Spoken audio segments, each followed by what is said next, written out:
Hello, Formula One fan. You won't believe what Red Bull is gearing up for in 2024. The updates that could change everything are in the works, and what's coming will leave everyone stunned. Lewis Hamilton is at the center of a heated debate with the FIA over extreme racing conditions. Will safety win over tradition? And more, Helmut Marko didn't hold back and heavily criticized the stagnant drivers in Formula One. Who's in the crosshairs of the Red Bull chief? And how will this impact the new talents? The news in the Formula One world is buzzing, so don't waste any time. Subscribe to the channel right now and join us in this thrilling race of emotions. Red Bull is gearing up to take the next crucial step in the 2024 season. With the Hungarian GP coming up, all eyes are on the new updates the team is bringing. Chief Engineer Paul Monahan was straightforward. Our upgrade pipeline is full, and we have many important modifications on the way. Will these updates give Max Verstappen and Sergio Perez the edge they need? Verstappen, who started the season by winning 4 of the first 5 GPs, hasn't been on the podium in the last 2 races. Meanwhile, Mercedes with George Russell and Lewis Hamilton is coming in strong. Is Red Bull losing ground? Monahan believes these updates are vital. Based on the data we have, these updates should be valuable for us.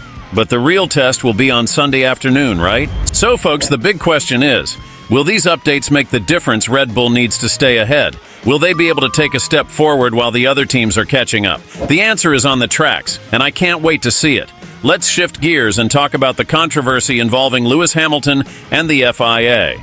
After the 2023 Qatar GP, where drivers faced extreme heat conditions, the FIA is testing an active cooling system for the upcoming GPs. But guess what? Hamilton isn't too happy about it. He believes Formula One should be an extreme sport operating under extreme conditions. This is an extreme sport.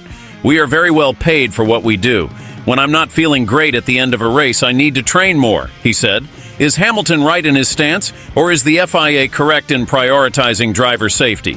The new cooling system will be tested at the Dutch GP, and if successful, it could become mandatory in extreme conditions. The FIA is determined to avoid situations like in Qatar, where drivers nearly passed out from exhaustion. But will this take away from Formula One's essence as a high-endurance sport? Now, let's talk about Helmut Marko, the Red Bull boss who doesn't mince words. He made heavy criticisms of drivers who, according to him, are stagnant and blocking the entry of new talents. Marko believes these drivers are not justifying their positions on the grid and are preventing young prospects from getting their chance. Marko highlighted the case of Ollie Bearman, who will finally debut in F1 with Haas next season. He also mentioned talents like Isaac Hajar and Arvid Lindblad, whom he believes have the potential to follow in Yuki Tsunoda's footsteps. But is Marko right in his criticisms? Are teams really afraid to bet on the young? And more, does F1 need faster grid renewal to make room for new talents? So, my friend, what do you think? Will Red Bull manage to maintain their lead with these new updates? Is the FIA right to implement cooling systems? Or should we keep Formula One as an extreme sport, as Hamilton suggests? And regarding Helmut Marko's criticisms, is he right about the stagnant drivers? Leave your opinion in the comments and let's debate. Don't forget to subscribe to the channel and activate notifications so you don't miss any updates. If you liked this video, leave your like and share it with friends. Let's make this Formula One fan community grow even more. See you next time, speeding towards victory.